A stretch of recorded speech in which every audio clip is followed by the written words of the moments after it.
Oh my gosh. Hey Sam, the thing with this, let's see. Hey Sam, when I'm doing lava jumping and jumping in the swimming pool, because it was so fun. Because it was so wet and fun, and you do whatever you want. Okay, quiet. Let me make this video. Be quiet. Oh, please do it. Oh my God, if I did I said stop. I That's not did funny. absolutely. Oh, please do my dog. I said to cut it out. Okay, no more swimming pool. All right, that should keep her quiet. Yes, fam. So today I wanted to talk about some of the things that I've seen since I've come to Africa. Um, okay, so number one is your currency. If you have currency below the year of 2006, do not bring it to Africa. They will not accept your currency. So you can have thousands of dollars, but if the currency is below 2006, no one will accept it. You have to go to a special place, and it's not just in Tanzania. It's all over Africa. I didn't know that. That's something I wish I knew. If you're gonna rent, excuse me, if you're gonna rent property, if you pay a year in advance, then you pay your agent 1 month's commission. If you pay a 6 months in advance, you pay half of commission. If you pay 3 months in advance, then you pay a quarter of commission. No agent is going to tell you that. They want you to just come up here and pay 1 month commission, even though you're only paying 3 months in advance, or you're only paying 6 months in advance. That's not how it works. So they try to run all kinds of scam and game on you. Dear Jesus, what the hell is Joanna doing? What are you doing? Nothing.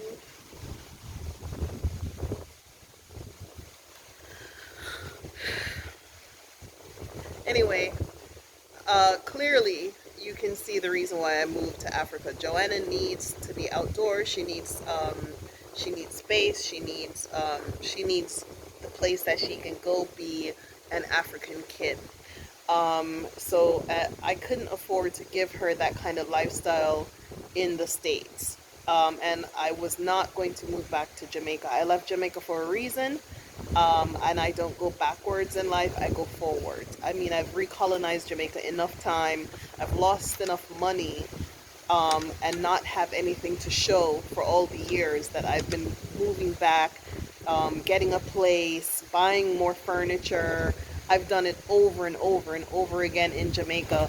But Jamaica is not prepared, and they don't necessarily want their citizens to return home. They treat you like you got deported. They treat you like you have no business there, trying to resettle there. So I would not go back to Jamaica now. As Marcus Garvey said, I would not give up a continent for an island. And not to step on Jamaica, the people try, but there are just too many hurdles to what is required for people to live in at peace in a society. It's a very violent country.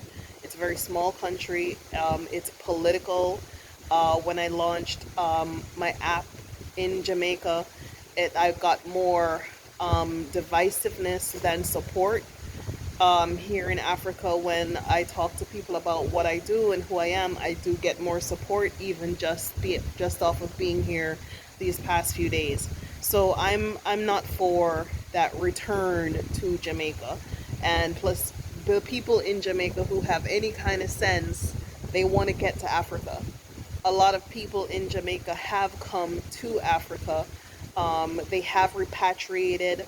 I even went to high school with people who were born in Africa because their parents repatriated in the 60s and the 70s. So Jamaica has a long history of repatriating to Africa. And that brings me to something else. If you hold a passport from any other black nation, a Barbados passport, whether you come from the Caribbean or Central America or Latin America, the likelihood of you having to pay no visa fee to come into Africa, and having an open visa is higher than if you come with an American passport, because the American culture or the State Department isn't trying to repatriate anybody to Africa. They're not trying to give you any kind of concessions or incentives for leaving the plantation of America. They're not trying to give you any kind of opportunity or way out to get to Africa. So for those of you who are, who hold passports that are not just American passports, and I strongly recommend those of you who have Jamaican parents to go and get your Jamaican passport. You can naturalize for it if you have a Jamaican parent, if you have a Jamaican grandparent. When I went to naturalize JoJo when she was 1 month old in Jamaica, her Africa, and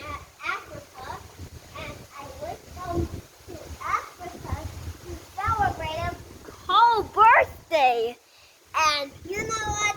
It's the she's best just too surprise much. ever. Anyway, when I went, be quiet, please let me finish this video.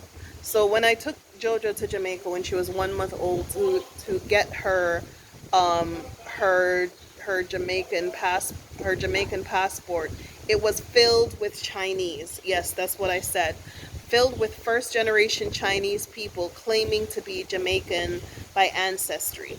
So you African Americans who have, Jamaican parents, Panamanian parents, Belizean parents, wherever it is that your parents came from. Excuse me, ma'am. Get back over here. Yeah, wherever it is that your parent came from, you need to apply for that passport if you're thinking of repatriating to Africa, because it is more valuable diplomatically than if you come in here on an American passport. I came in on my American passport because my Jamaican passport, which has never happened to me before, is expired. JoJo's Jamaican passport is not expired. However, I wanted to put it in her American passport for reasons that I'm here in this country without anyone else. And when I register at the State Department, I want it to be clear that this is an American citizen, should in case something should happen to me, that they would be able to, see to her that she is returned safely to her godparents. So that's the purpose of us traveling on our American passports. But if I was here with someone else, like a husband or a sister or someone or family member, then I would not have traveled that way.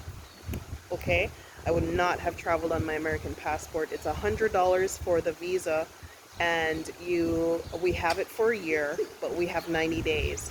So we have 90 days to work out all that we've got to do. So, with that being said, see to it about your second passport. If you're thinking of repatriating to Africa, see to it about your second passport in the country that your parents came from. Even if you have African parents, whatever, get that second passport, apply for it, and use that, because you have much better diplomatic relationships when you come to Africa than if you decided to just come on your own all willy-nilly with your American passport. I'm a single mother. I'm here in this country with a child, and that's the reason why I did it the way I did it. But if I didn't have to, I would not have. So there you have it. That's all I can think about for today. So again, get your second passport wherever you can get it before you come to Africa for the first time, or before you consider repatriating. If you have Jamaican, Trinidadian, whatever it is, even Cuba has been extremely instrumental and powerful in the support of free African nations. So diplomatically, Cuba offers a tremendous amount of value if you have Cuban parentage and you decided that you wanted to repatriate. So think about those things. You know, just get your birth certificate or your parents' birth certificate, and you know, apply for that Jamaican passport. The Jamaican passport or a Caribbean passport is a CARICOM passport. CARICOM means that you have access to all of the Caribbean nations, and the CARICOM also has a relationship. You know that the same kind of relationship applies to all. So if you have a Trinidadian passport, you most likely have the same kind of relationship should you go to Ghana or Nigeria. You would most likely have the same kind of visa benefits. So that's all I got for now. Think about that and take care, fam, till I make another one. Bye bye. Say bye bye, Jojo. I want to make my film! That was rude.